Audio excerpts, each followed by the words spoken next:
Hi மக்களே, this is மஹபூபி. பார்த்தீங்கன்னா ஒரு கதை சொல்ல போகிறேன். இந்த கதையின் தலைப்பு முல்லா கொண்டு சென்ற கோழி குஞ்சு.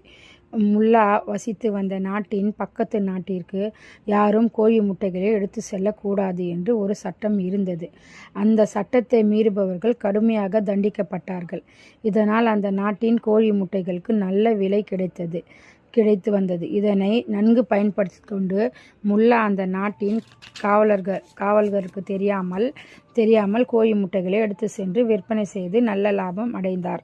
ஒரு நாள் பக்கத்து நாட்டிற்கு கோழி முட்டைகளை முல்லா எடுத்து சென்றபோது அந்த நாட்டு காவலர்கள் அவரை பார்த்து விட்டார்கள். உடனே முல்லாவை அழைத்து கூடைக்குள் என்ன இருக்கிறது என்று கேட்டு கோழி குஞ்சுகள் இருக்கின்றன என முல்லா பதிலளித்தார். அதற்கு அந்த காவலர், எங்கள் நாட்டில் கோழி முட்டைகளைத்தான் எடுத்து வரக்கூடாது, கோழி குஞ்சுகளை எடுத்து வருவதற்கு எந்த ஆட்சேபனையும் இல்லை என்றாலும் இன்னும் சிறிது நேரத்தில் பெரிய அதிகாரி வந்து விடுவார்.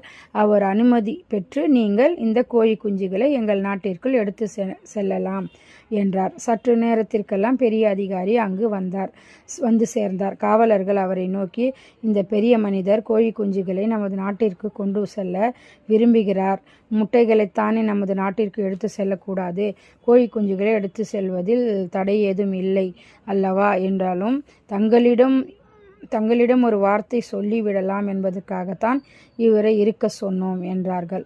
உடனே அதிகாரி, கோழி குஞ்சுகளை எடுத்து போவது சட்டப்படி குற்றமல்ல என்றாலும் கூடைக்குள் என்ன இருக்கிறது என்று பார்த்துவிட வேண்டியது எங்களுடைய கடமை அல்லவா? அதனால் உங்கள் கூடையை திறந்து காண்பியுங்கள், பார்க்கலாம் என்றார். உடனே முல்லா கூடையை திறந்து காண்பித்தார். கூடைக்குள் கோழி குஞ்சுகளுக்கு பதிலாக கோழி முட்டைகள் இருப்பதைக் கண்டு அதிகாரியும் காவலர்களும் திடுக்கிட்டார்கள்.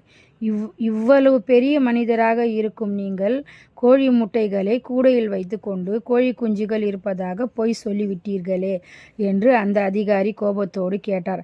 அதற்கு முல்லா, அதிகாரி அவர்களே, நான் சொல்வதை சற்று பொறுமையுடன் கேட்பீர்களானால் நான் பொய் ஒன்றும் சொல்லவில்லை என்று உங்களுக்கு தெரிய வரும். கோழி குஞ்சு எங்கிருந்து வருகின்றது என கேட்ட அதற்கு அந்த அதிகாரி, கோழி குஞ்சு முட்டையிலிருந்து வருகிறது என பதிலளித்தார். உடனே முல்லா, அப்படி என்றால் கோழி முட்டைக்குள் குஞ்சு அடங்கியிருக்கிறது என்றுதானே அர்த்தம் என்றார். ஆம் என்று பதிலளித்தார் அந்த அதிகாரி அவர்கள், முட்டைக்குள் இருக்கும் குஞ்சுகளை பற்றித்தான் நான் சொன்னேன். இது எவ்வாறு பொய்யாக இருக்க முடியும்? ஆகவே நான் பொய் சொன்னதாக நீங்கள் எவ்வாறு கருத முடியும் என்று முல்லா